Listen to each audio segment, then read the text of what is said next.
Hey, Lucky. Thank you I so much for joining me today. We are, of course, talking about your episode of Poker Face, Time of the Monkey. Have to say, it is my favorite episode so far. I watched it with my husband, and without any prompting, mind you, he's like, "I think this is my favorite episode so far."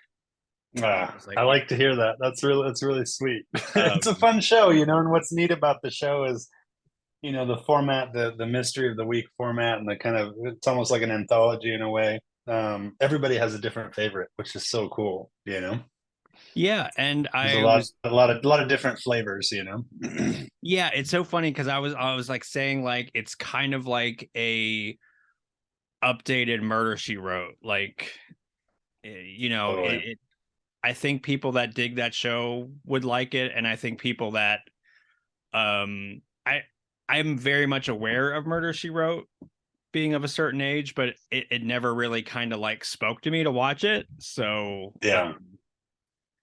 but yeah, I did a little sleuthing of my own and I saw that I think thus far, your episode is the highest rated right now on IMDb. Oh, that's cool. Yeah, at a 8.6. So that's pretty Wow. awesome. I've made mostly independent films throughout my career, so to have the opportunity to work on the show and work with all the great people I got to work with, and to have something that I directed get seen by so many people so fast is it's kind of new territory for me. So it's been really overwhelming emotionally this week. Yeah, I bet. And actually, what's funny is this kind of isn't your first connection with Rian Johnson because your wife did the watercolor paintings for Glass Onion, right? He did, yeah, yeah. And Ryan and I go way back. Ryan was one of my editors on my first film, May, and Wow. his the DP that he works with all the time, Steve Edlund, and he shot May as well. So we all go way back, you know. Nice. So it was cool to be able to team up on something like this. That's awesome. No, it's so funny. I totally did not realize that. And I'm a big fan Yeah, of May, so I'm kind of shocked that that kind of whizzed by me, but yeah, that's awesome. So I'm kind of curious, and this is something that I've kind of been like wondering about, like like big series like that have multiple directors. Is there like a I'm trying to think how I want to put this, like guideline or house style, like where it's handed off to multiple directors, but it all feels like a cohesive series. yeah. Well, I mean, there's a few different things that they do in order to address that very issue. The first thing that Ryan did was share his dailies from the pilot episode, so I could get an idea of like the the style, feel, and tone, and everything like that he was going for. And sorry, I was hearing a strange sound downstairs. Um, Don't investigate. uh, yeah, yeah, exactly. Rookie move, right? Um, so Ryan shared his dailies with me, so I got an idea of kind of the visual style he was going for, and just the tone of performances and everything. And it really aligned with what I hoped it was when I read the script that they assigned me.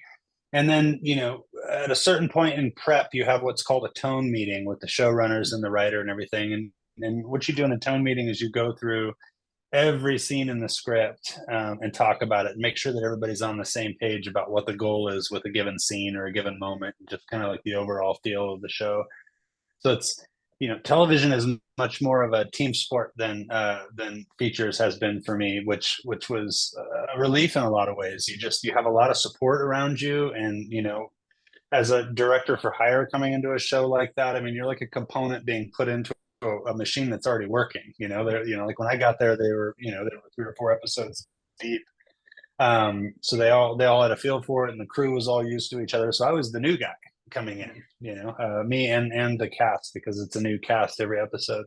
Um, so yeah, it was a little bit of a learning curve for me, and I was nervous going into it, but I had such great support around me, and Ryan just was like do you want me to shoot it like really similar to the way you're shooting and stuff? And he's like, just shoot it like you shoot your stuff, man. He's like, the reason I brought you on this is I like the way you shoot. I like the way you direct stuff. So he kind of just let me do my thing, and I did what I could to kind of give it some accents and some feelings that would make it feel like it was all of a piece with the show at large.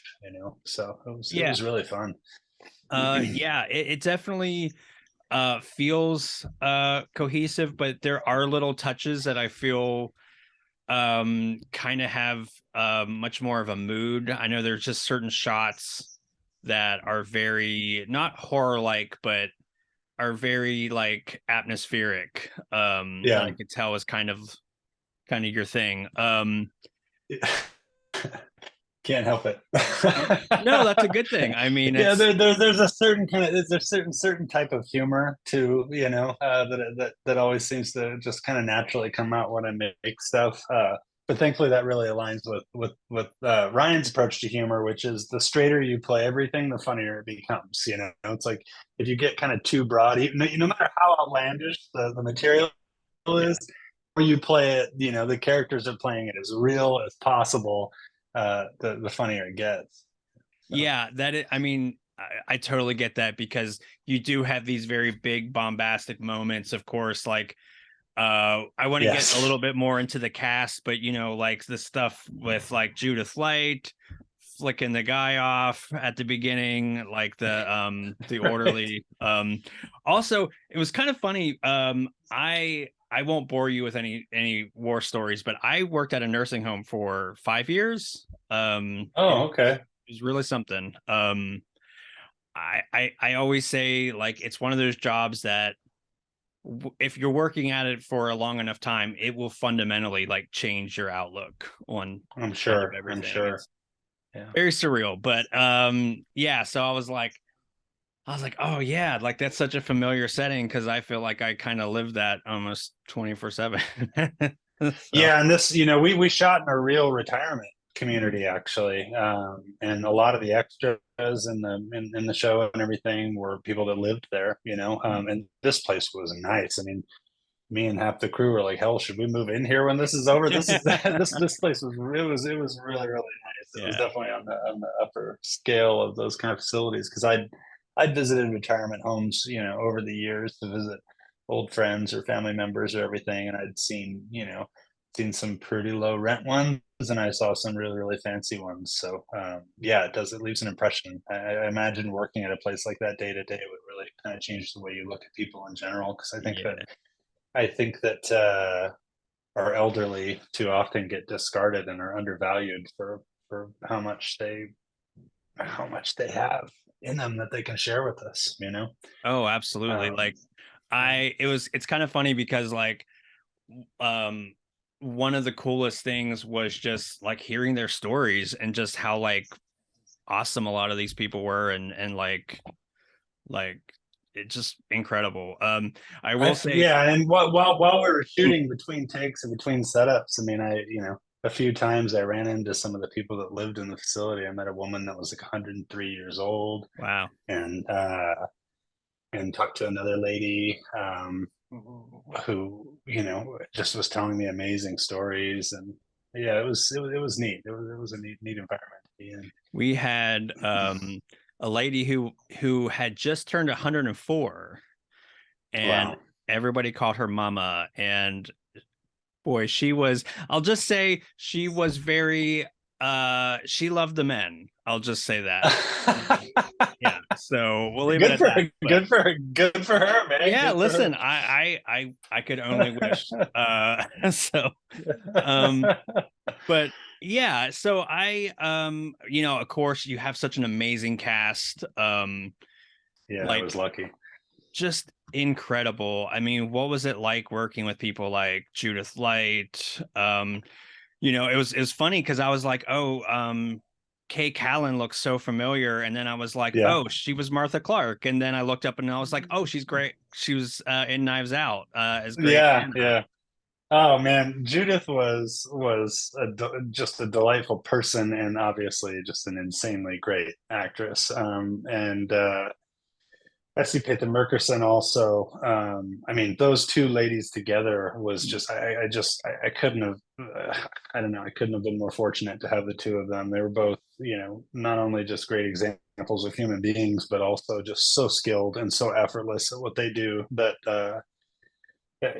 I was just really lucky. And then you just go down the line and the rest of the cast, Kay Cowan, like who you brought up, was unbelievable. Reed Birney, you know, and several of these people I feel like I might have made friends for life. Oh, We really nice. bonded on this thing, and we really had fun. And it's I'd made this movie Old Man that came out last year with Stephen Lang, and Stephen's about the same age as Judith and Ipatha. And the commonality I found between those three actors that made them great in my eyes was that they still had a fire in their belly for what they do. They still really knew that what they're doing is a privilege to get to do it, and we're just excited, and still had that kind of childlike, excitement about making believe, with a great team. So it's been a really interesting year for me as a director, working with older actors in this past year and a half or whatever. That's amazing. I mean, it's like, again, if we're just so fortunate enough to have that spark after all those years. I mean, I feel like this business is incredibly amazing, but I also feel like there's a flip side of that where it can beat you down if you let it. So I think that when you can kind of Absolutely. Kind of what? Oh no, I was just gonna say like it's Sorry. Oh, you're cutting out. oh, okay. I Yeah, think you're no, it's good just now. okay. That it's great having that kind of fire being in an industry that can probably be so brutal, I imagine, sometimes.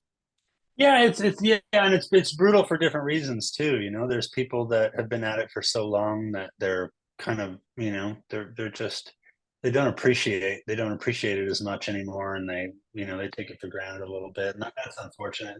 Thankfully on this show, I mean, everybody was just like, everybody was just having the time of their lives.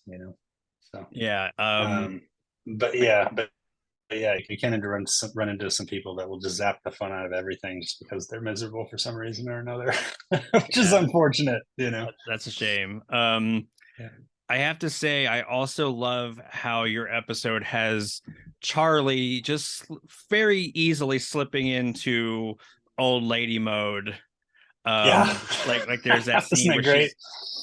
where she's like wearing the dead lady's cardigan, and she just fits in so perfectly. I love it. Yeah. Yeah. No, those scenes were especially fun because there's this period, in the first half hour or so of the episode where Charlie's really falling in love with these women, and we talked about it in those terms that this was a love story in a way, her finding these two women that she puts up on a pedestal, and then obviously when things take a turn, uh, she's that much more crushed because she realizes that maybe these people don't align with the kind of behavior that she thinks is morally correct. So it makes the heart Yeah. that sting that much more. I think just the bonded so well, in that early part of the episode. Yeah, and that's such a great twist. So I will say that we've kept it pretty spoiler free, but I probably am going to get into some spoilers. Okay. So, for anybody watching that hasn't seen it, pause this video, watch it. It's amazing. It's on Peacock. Yeah. Yeah. But yeah, so I love the reveal. I kind of love like the sort of fake flashback that really kind of um like throws you off. You know, when you were approached for this project, did you have a pick of like the scripts? Like did this particular project kind of or this particular episode stick out to you? No, Ryan knew he wanted me to direct an episode in the first season, and it was, I don't know, maybe a month or two before I went up there to start prepping.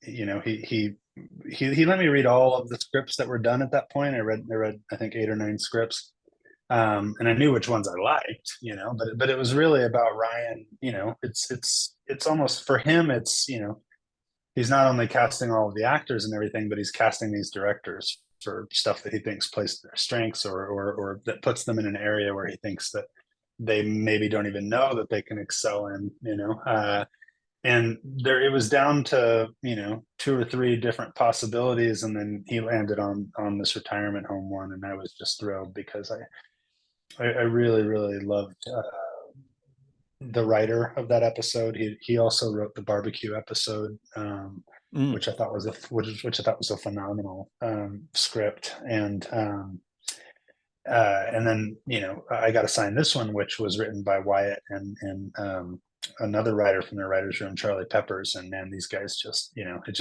the sense of humor just really aligned with me, and the fact that it was female driven, which is a comfort zone for me. Uh, there was just so many things about it that just, it was good casting on Ryan's part to assign that script to me.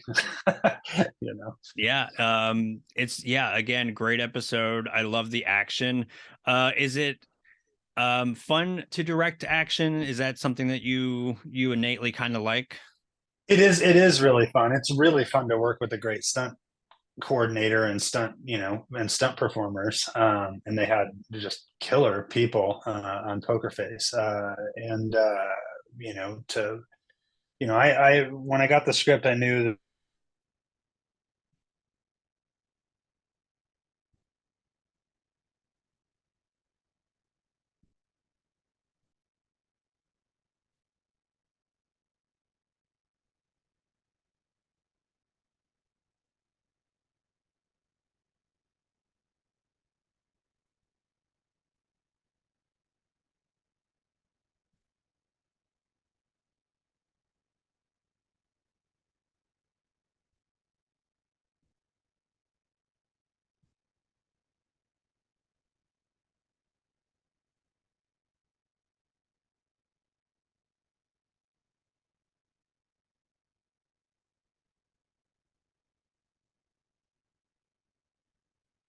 I think you cut out.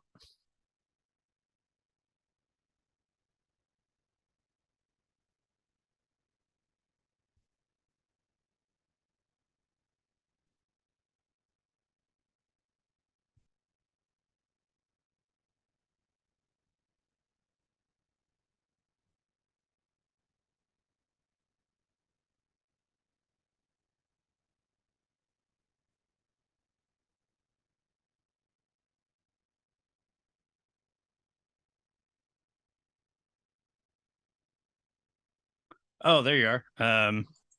Hey, I lost you for a sec. Yeah. Did I freeze up, or I know you It froze just, up. it just, it just, it just seemed to kind of start to hiccup a little bit, and then it just Okay. shut off. So I Hmm. don't know. Okay. Yeah, that's no problem. I was actually just messaging you to make sure that um yeah, it's funny because you have two. Can you? Oh, there you are. Okay, there. So yeah, that's fine. I can edit that and we can pick up Okay. from. I think we were talking So about the. what?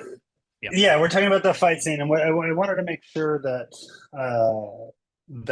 we had 10 days to shoot the episode, and I wanted to make sure that we had a whole day to shoot that fight scene. And when you have a 50 to 60 page script, and you have to average, you really had to average 6 pages a day, in order to get everything in. I tried to make sure that I had some days that were a little heavier than that, so I could carve out room for that fight sequence, because I wanted to concentrate just from the minute Charlie first gets hit to the end of that sequence. I wanted to have a whole day to do that.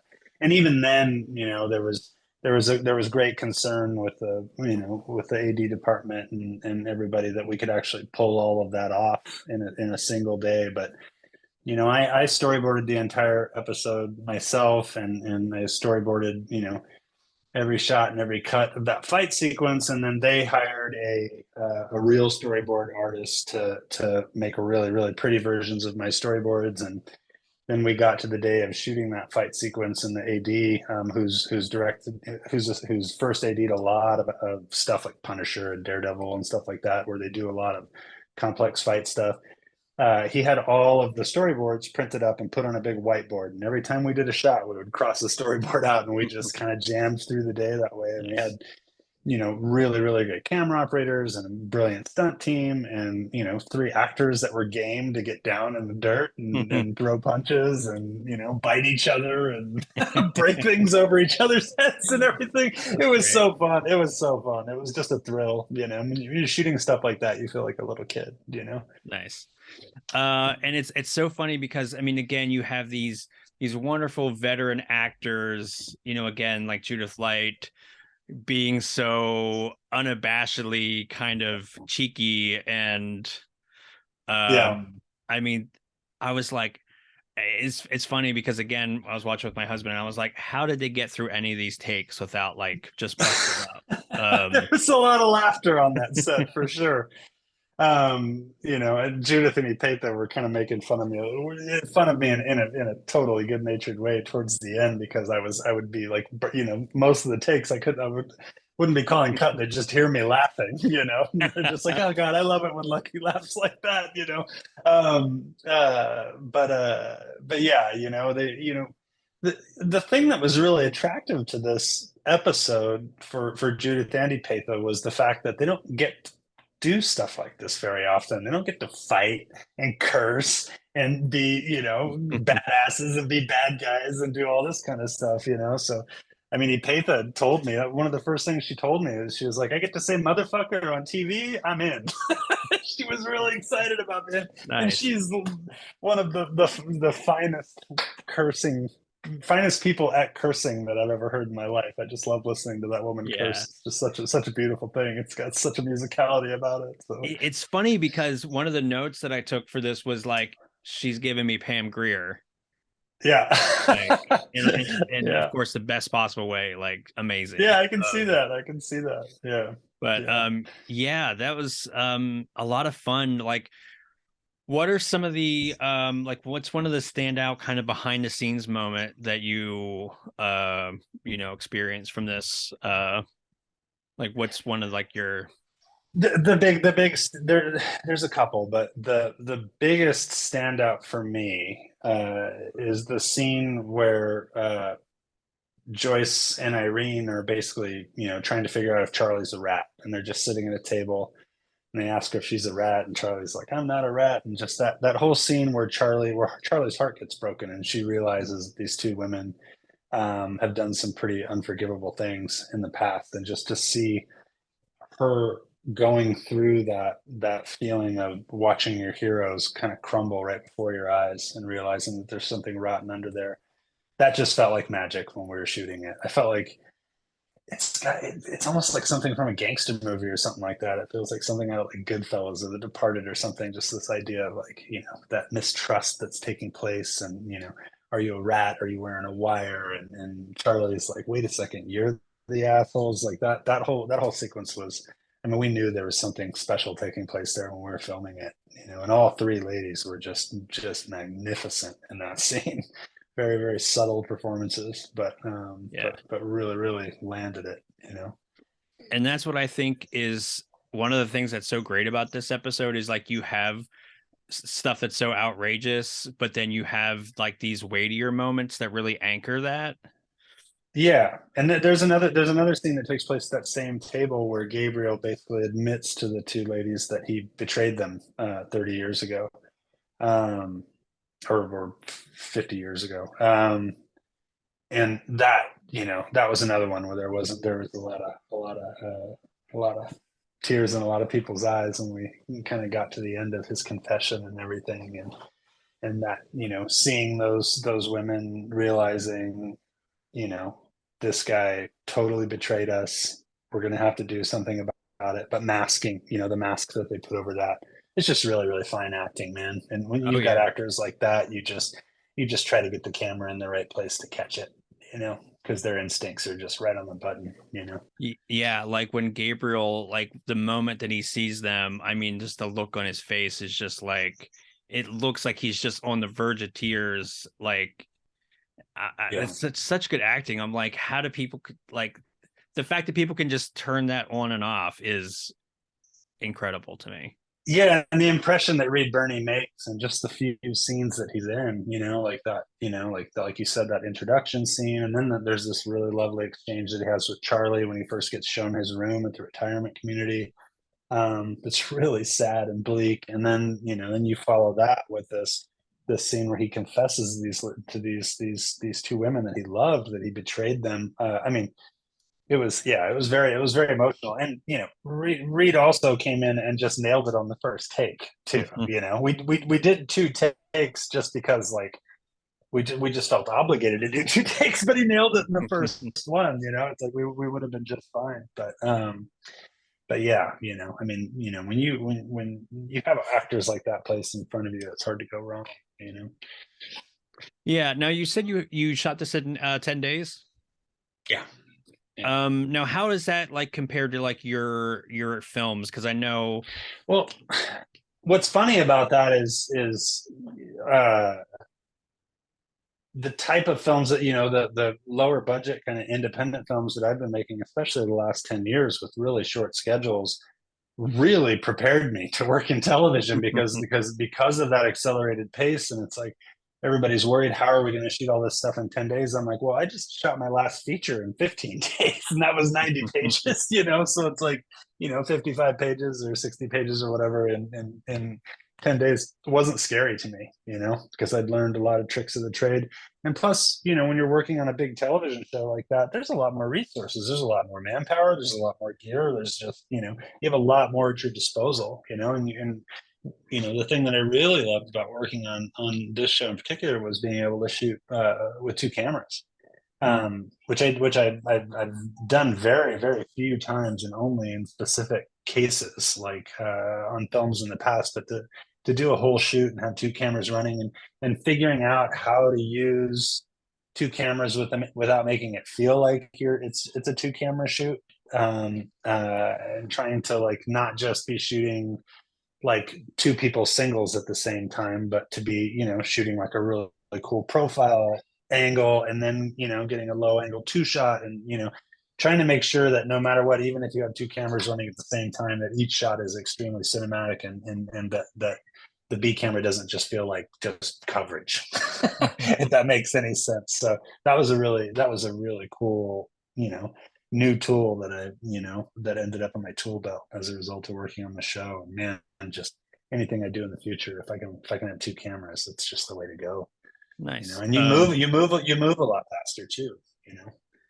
Yeah, I mean, especially with you saying you had to get what, like six shots or six pickups a day or something. 6 pages a day, 6 pages of screenplay. Yeah, 6 pages of script, and a lot of times more than that, because I was trying to like front load a lot of the page count, in the early days, so I'd have more time to do the more complex scenes, like the trellis climb and the fight sequence and stuff. It's just all a balancing act, which is really fun, and you really, really learn how to make a schedule work when you're working in independent films. So when you get to television, it's actually a little bit easier, Yeah. Because you just have a lot more manpower. I mean, that's really interesting, especially with, again, this, already kind of being trained in this sort of fast-paced environment with like indie films. I mean, it would probably be very jarring for somebody to go into this as their first project, versus like somebody that's already kind of built up these skills to be able to shoot 6 pages in a day. Yeah.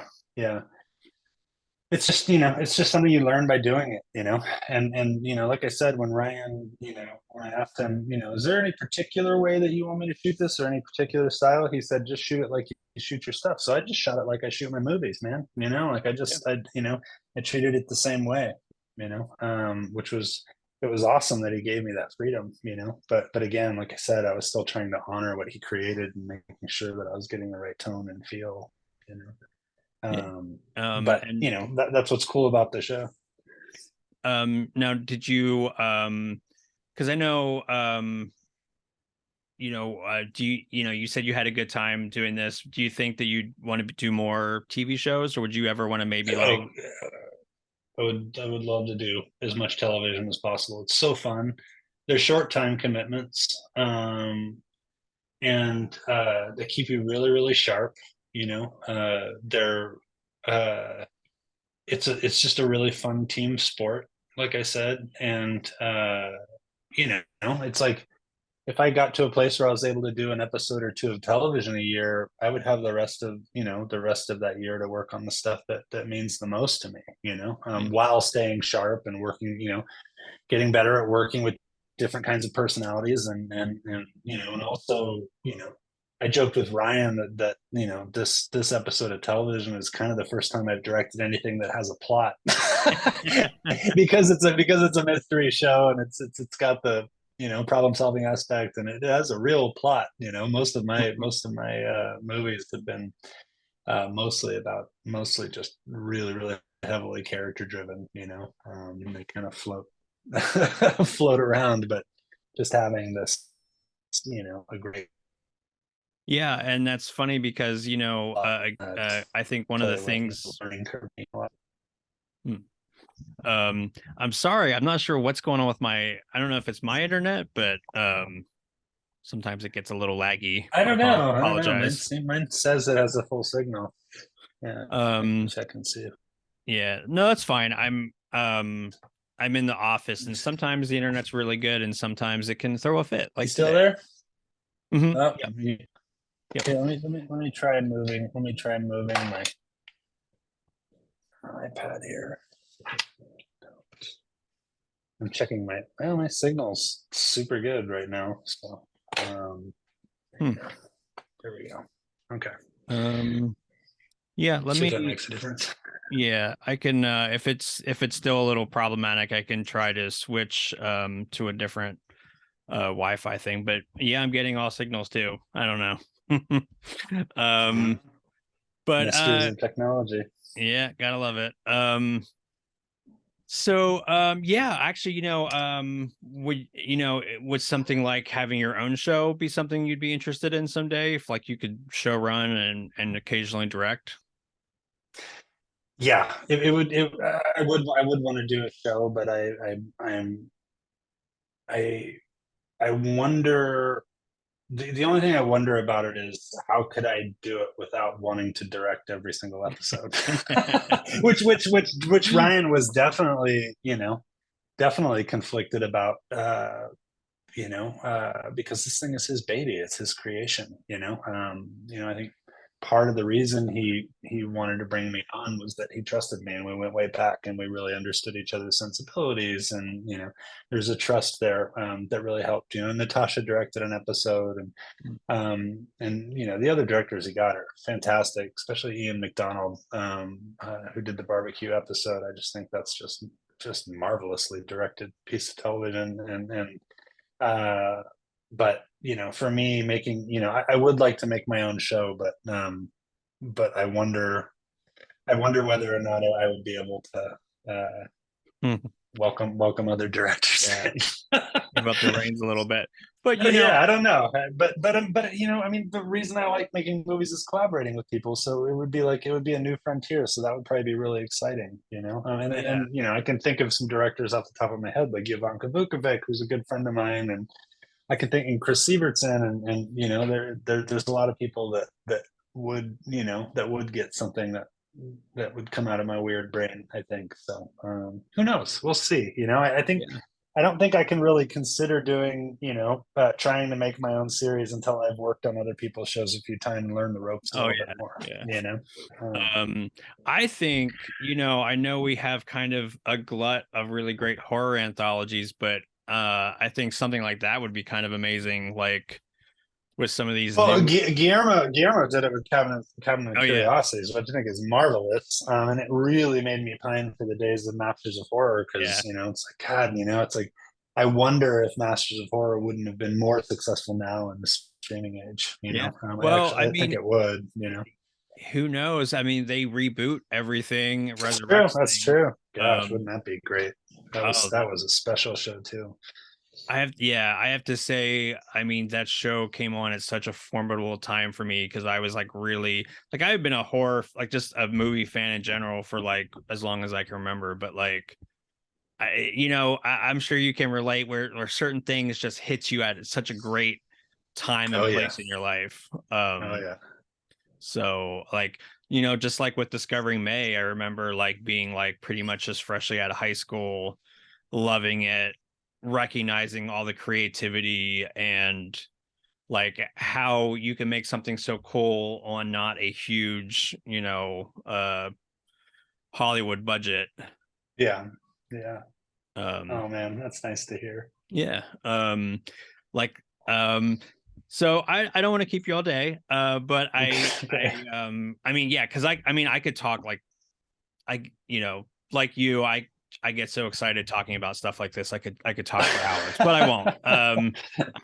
But no, I mean, I really appreciate your time. But just kind of wrapping up, you know, what's something that you'd like people to take away from your episode?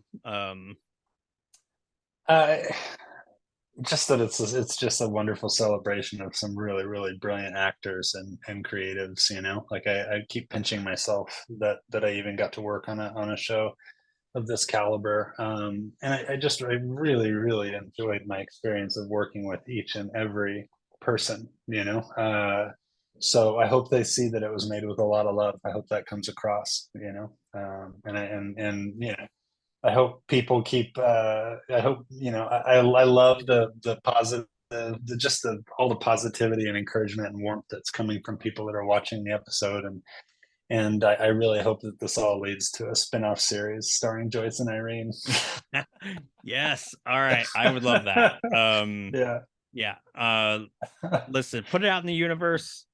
Yeah, We're gonna exactly. Yeah, yeah. well, thank you so much. Again, this was so cool. Getting to talk to you again, getting to talk about this great episode that you directed. Everybody, you can check it out right now. Right now, it is up on Peacock. Mhm. Watch the whole series, but yeah, episode 5 is a banger. So check it out. Thanks, man. It's good Yeah, to talk to you. absolutely.